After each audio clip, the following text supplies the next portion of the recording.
What if I told you that these are the biggest chain smokers in reggae history?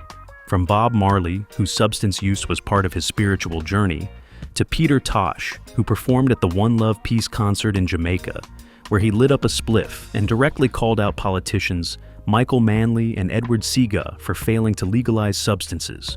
Here are the 15 biggest chain smokers in reggae music history. Bob Marley. Bob Marley, a major figure in the Rastafari movement, was deeply connected to its culture, which played a big role in shaping reggae music. As a Rastafarian, Marley believed that Haile Selassie, Ifa of Ethiopia, was an incarnation of God, or Yah. However, before his death, he converted to Ethiopian Orthodox Christianity and was baptized as Berhane Selassie. Despite this shift, his connection to Rastafari remained important throughout his life. One key aspect of Rastafari culture is the use of ganja, which is believed to help with meditation and spiritual growth. Marley began using illegal substances in 1966 when he embraced the Rastafarian faith, leaving behind his Catholic roots. He was even arrested in 1968 for being caught with illegal substances, but this didn't stop him. Marley saw substance as a tool for spiritual connection with Jah. He once explained, "When you smoke herb reveal yourself to you. All the wickedness you do, the herb reveal itself to yourself." Even though he was arrested more than once for substance possession, Marley never stopped. He didn't see it as a crime, he saw it as something natural, something sacred. When he lived in London, he got caught again with a small amount of substance, but that didn't change his habits either. It's said that Bob Marley smoked around 3.5 grams of the substance every day. That's about an ounce a week. Some people even claim he smoked a whole pound of herb a week, but that's probably just a wild rumor, because that would mean over 100 joints every single day. Bunny Wailer. Bunny Wailer, a legendary Jamaican singer-songwriter and percussionist, was one of the original members of the Wailers alongside Bob Marley and Peter Tosh. Known for his powerful influence in reggae music, Wailer won 3 Grammy Awards and became a symbol of reggae's worldwide reach. After leaving the Wailers, Wailer experimented with different musical styles, including disco, and found success with albums like Hook, Line, and Sinker and Sings the Wailers. He also enjoyed commercial success in the more pop-oriented, apolitical style of dancehall music. One of his biggest career highlights came in 1982, when he composed the hit song Electric Boogie for Marcia Griffiths. Bunny Wailer was a deeply spiritual man, and his Rastafarian faith played a huge role in his music and public life. As a Rastafarian, substance was a key part of his religious practice, helping him connect spiritually. In fact, Wailer had a unique approach to smoking. He would often smoke it through a hollowed-out carrot. He explained, "The herb of the field is best smoked through the root of the ground." Wailer was also an outspoken advocate for the legalization of substances. He believed it had spiritual and medicinal benefits and fought for its decriminalization, especially for religious use. In 1967, he was arrested for possession of a substance and spent 14 months in prison. At the time, Jamaican laws were very strict, and even small amounts of substance could lead to serious consequences. Wailer later said that he and other reggae artists like Toots Hibbert and Carl Dawkins were often falsely charged. He was moved from prison to prison, eventually ending up in Richmond Farm, a place he described as more of a dorm than a typical jail. He once said, "Ganja is one of those things that they use to violate people's rights. It doesn't kill anyone like cocaine, heroin, or even alcohol does. Ganja never turns people into zombies."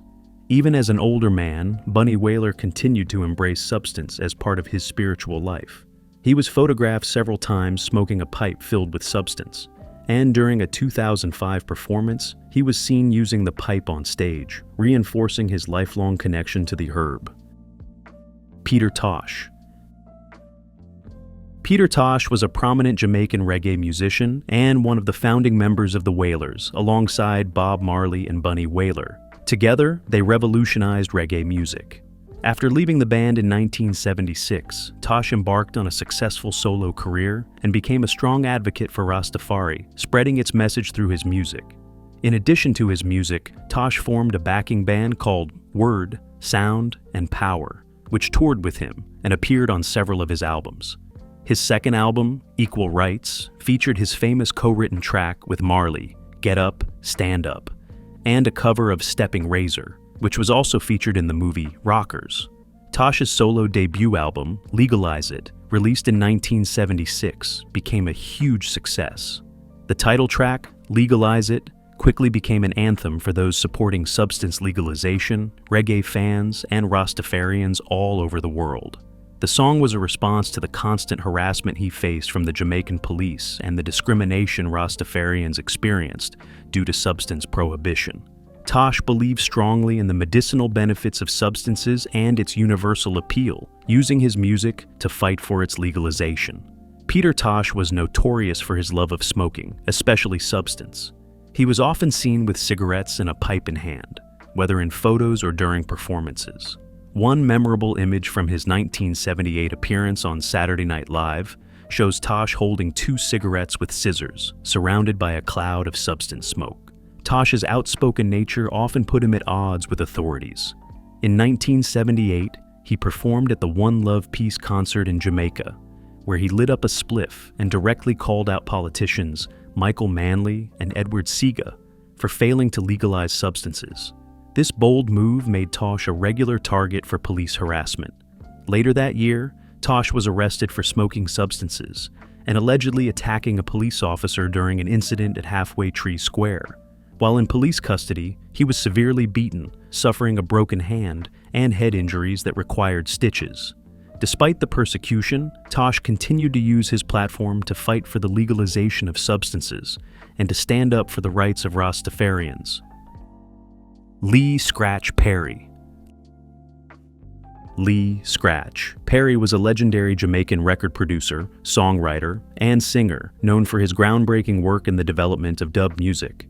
In the 1970s, he pioneered the use of remixing and studio effects to create new versions of reggae songs, introducing a fresh and innovative sound. He worked with many famous artists, including Bob Marley and the Wailers, Junior Murvin, Max Romeo, and The Clash, among others.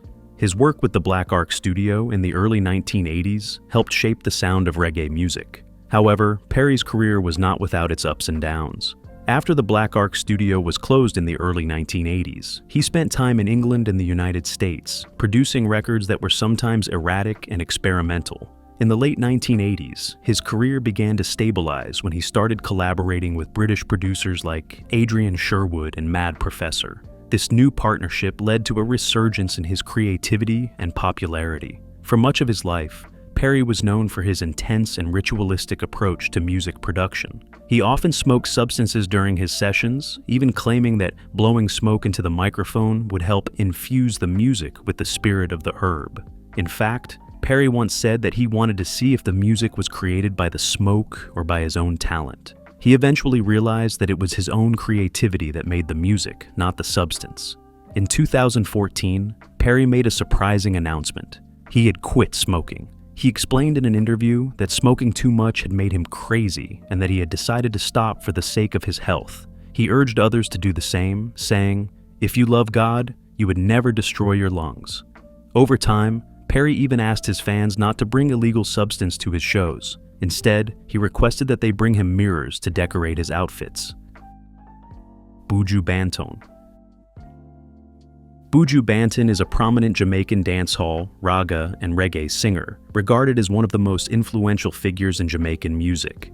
With a career that spans several decades, Banton has worked with a wide range of international artists from genres like hip-hop, Latin music, punk rock, and even the Marley family. His career took off in 1992 with the release of 2 albums, Stamina Daddy and Mr. Mention, the latter becoming the best-selling album in Jamaican history upon its release. That same year, Banton broke the record for number 1 singles in Jamaica, a record previously held by Bob Marley and the Wailers. Buju continued to build his reputation, signing with Mercury Records and releasing Voice of Jamaica in 1993.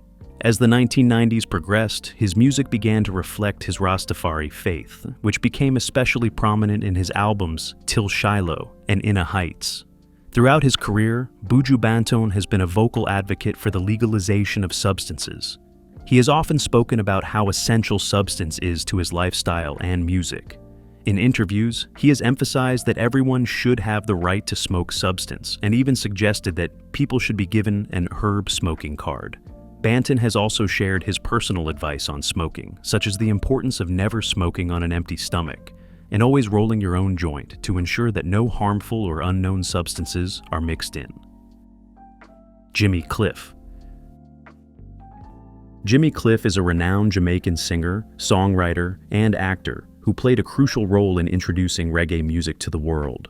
From the early 1960s onward, his work helped shape the genre's global appeal, with hits like Wonderful World, Beautiful People, and his iconic performance in the groundbreaking 1972 film The Harder They Come. Cliff moved to Kingston at the age of 14, where he recorded his first hit, Hurricane Hattie, under the guidance of producer Leslie Kong. Cliff's big break came when he wrote and starred in The Harder They Come, a film whose soundtrack, anchored by his songs The Harder They Come and Many Rivers to Cross, became the gateway to reggae for millions of people worldwide. Over the years, Cliff continued to achieve success with covers like Wild World and original songs such as Vietnam, which Bob Dylan once called one of the greatest protest songs ever written. As a devoted Rastafarian, Cliff views substance as a sacred sacrament, a tool for spiritual insight and unity. In a 1999 interview with AllAfrica.com, he defended the use of substance as a healing practice, saying it was safer than alcohol, and emphasized that there was nothing wrong with smoking Digga for its therapeutic benefits. During the filming of The Harder They Come, director Perry Henzell insisted on using real ganja in scenes for authenticity, a decision that Cliff later confirmed in an interview with The Guardian. Cliff's connection to substance extended to his studio sessions and live performances, where he was often seen with a joint in hand. And if you are enjoying this video, appreciate it by giving it a thumbs up. And if you have not subscribed, what are you waiting for? Hit that subscribe button. Digga D. Digga D is a British rapper who rose to fame in 2017 as a member of the UK drill group Cherish God More. His debut mixtapes, Double Tap Diaries and Made in the Pyrex, were both successful, reaching number 10 and number 3 on the UK albums chart, respectively. His third mixtape, Naughty by Nature, released in April 2022, hit number 1 on the UK albums chart, solidifying his place in the music industry. However, Digga D's rise to fame came with significant legal and personal challenges. Growing up, he was exposed to reggae and dancehall music, which influenced his early musical aspirations. He began writing songs at age 12 and made his first track in 2011 at the Harrow Club, where he worked with future collaborators such as Muscum and Savo, who would later form part of the group 1011. Unfortunately, Digga D's teenage years were marred by legal issues, starting with his first encounter with the law when he was caught with illegal substances on school grounds in year 8. This incident led to his exclusion from secondary school. His involvement with substance continued, and by 2017, it played a role in the criminal behavior order that restricted his movements and music releases. The CBO stipulated that he needed police permission to release new music and forbade him from mentioning real places, incidents, or people in his lyrics. Digga D's legal troubles took a more serious turn in February 2024, when his home in Bracebridge Heath, near Lincoln, was raided by police while he was live on Instagram. During the raid, he was seen confronting the officers, and the live stream abruptly ended. He was arrested on suspicion of dealing illegal substances. Later, he was officially charged with supplying and importing illegal substances. Digga D has since stated that substances have always been a part of his culture, and he began using it at age 12 to help alleviate severe migraines. In May 2024, he pleaded guilty to smuggling illegal substances in July 2023 and admitted to selling illegal substances between October 2022 and February 2024. However, he denied being involved in a commercial operation to move 60 kilograms of illegal substances, a part of the case that went to a Newton hearing in December 2024.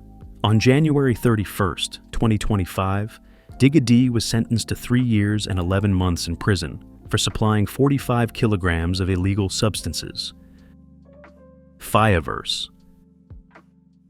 Fiverse is a rising Jamaican singer and songwriter, best known for his hit song, Shada Gayal, which was released in 2023 and achieved commercial success. The track made its mark internationally, reaching the Billboard Argentina Hot 100, and later topping Hype TV Jamaica's charts in 2025. Following the success of Shada Gisol, Fiverse continued his collaboration with Dutch producer Chevo Beats, leading to the creation of Time's Dread, another hit that dominated the Fiwi Choice Top 10 chart, and earned a nomination for Best Reggae Act at the 2025 HDP Music Awards.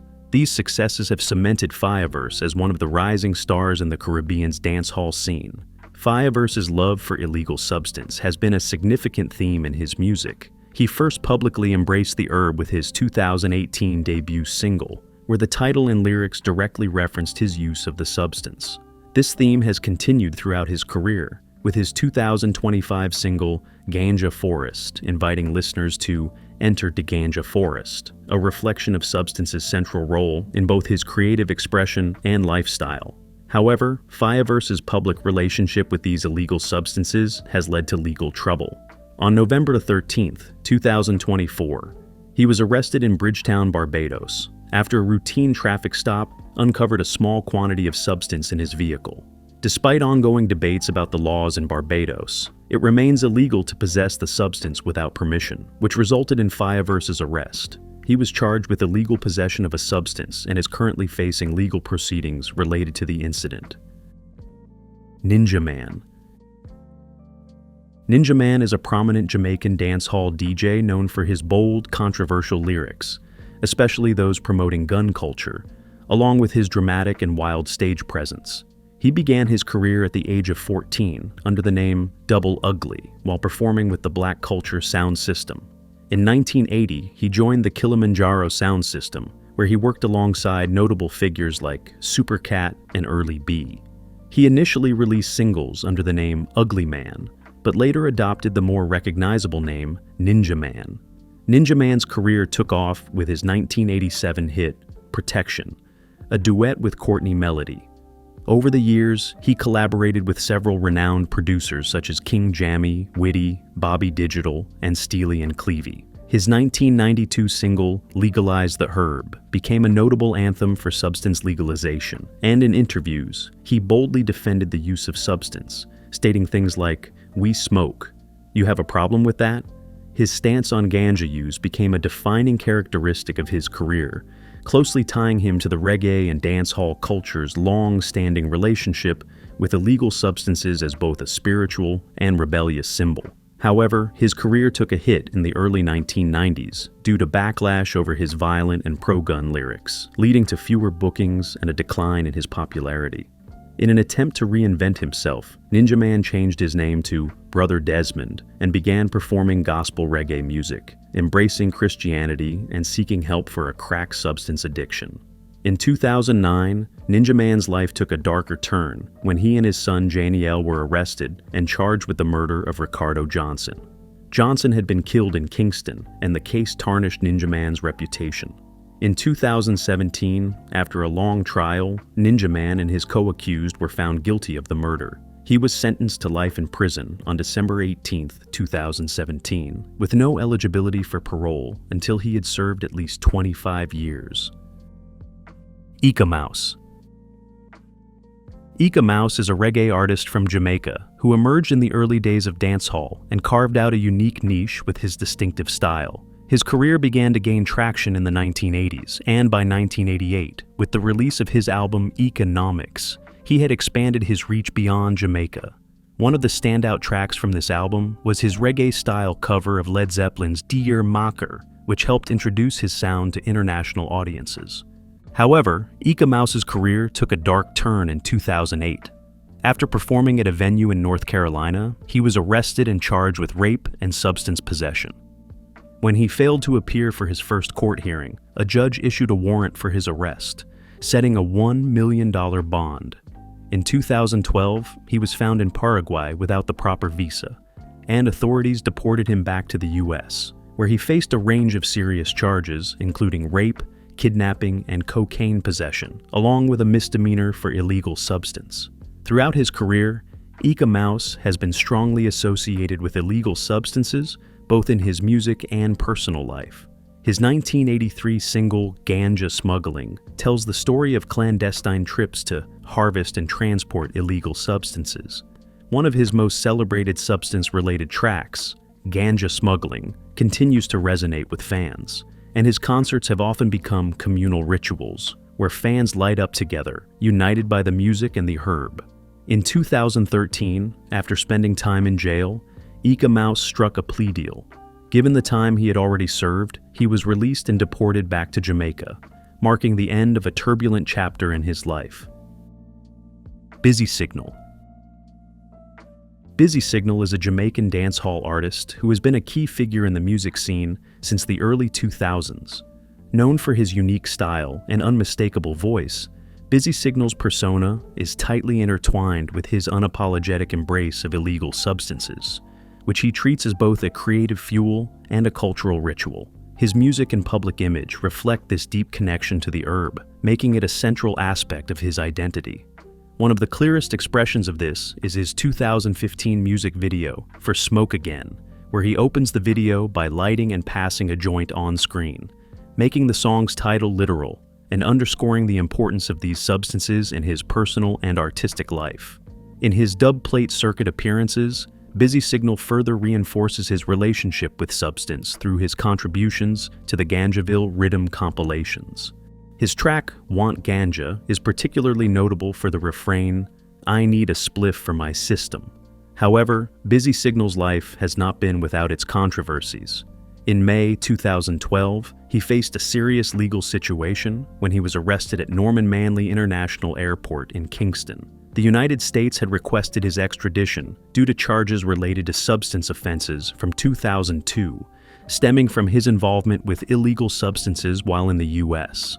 In 2002, he had faced 2 substance-related charges in the U.S., but when the authorities caught up with him, he had already left the country. Busy Signal's decision to skip bail and flee the U.S. led to the charges for skipping bail rather than the substance charges themselves. In June 2012, Busy Signal was extradited to the United States, where he served time for evading the law. He was released in November 2012, and afterward he sat down for an interview where he clarified the situation. He explained that he had been wrongfully accused of possessing 1.5 kilos of substance and emphasized that the charges had been a misunderstanding. Gregory Isaacs. Gregory Isaacs is one of Jamaica's most iconic reggae singers, celebrated worldwide for hits such as Night Nurse, Love Is Overdue, Mr. Cop, Slave Master, Soon Forward, and Rumors. His smooth delivery and heartfelt lyrics made him a beloved figure not only in Jamaica, but also in places like Britain, where his music resonated deeply with fans. Despite his widespread fame and musical success, Gregory Isaacs had a complex relationship with substances. Although he indulged in the use of these substances, Isaacs was very strict when it came to his immediate family, especially his children. He forbade them from using ganja, emphasizing that they should tread the line straight and avoid illegal substances. Isaacs was adamant that his family should never roll any substances or anything like that.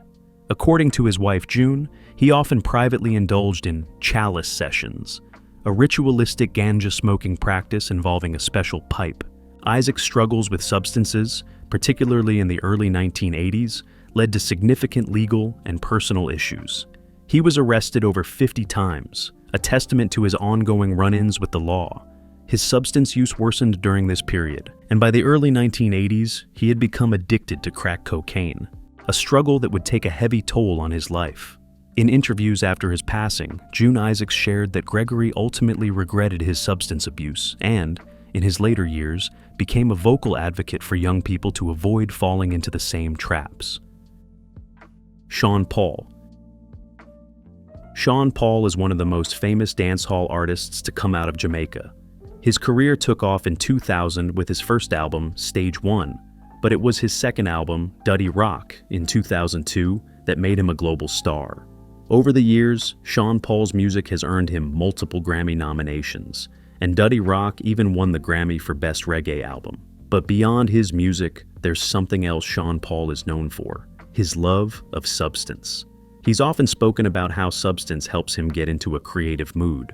In a 2021 interview with The Independent, He mentioned that he thought legal substances dispensaries were a good thing, but he didn't like the way their products tasted. He said most of it tastes like cardboard and complained that the large-scale, factory-grown lacked the flavor of Jamaica's traditional substance. He even shared plans to launch his own line of edibles and a special strain to help support local Jamaican farmers who were at risk from corporate interests. In 2022, Shawn Paul talked about how his father, an uptown bad boy, smoked a lot of substances, which helped shape Shawn Paul's respect for the plant. For him, these substances are more than just a way to relax. They have a deep spiritual and cultural role in Jamaican life.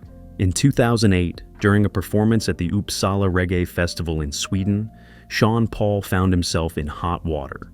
An undercover police officer caught him and several other artists smoking some substance at the event. The police arrested them right there on the spot and took Shawn Paul to a local station for suspected substance possession. Shawn Paul was eventually released. Stephen Marley.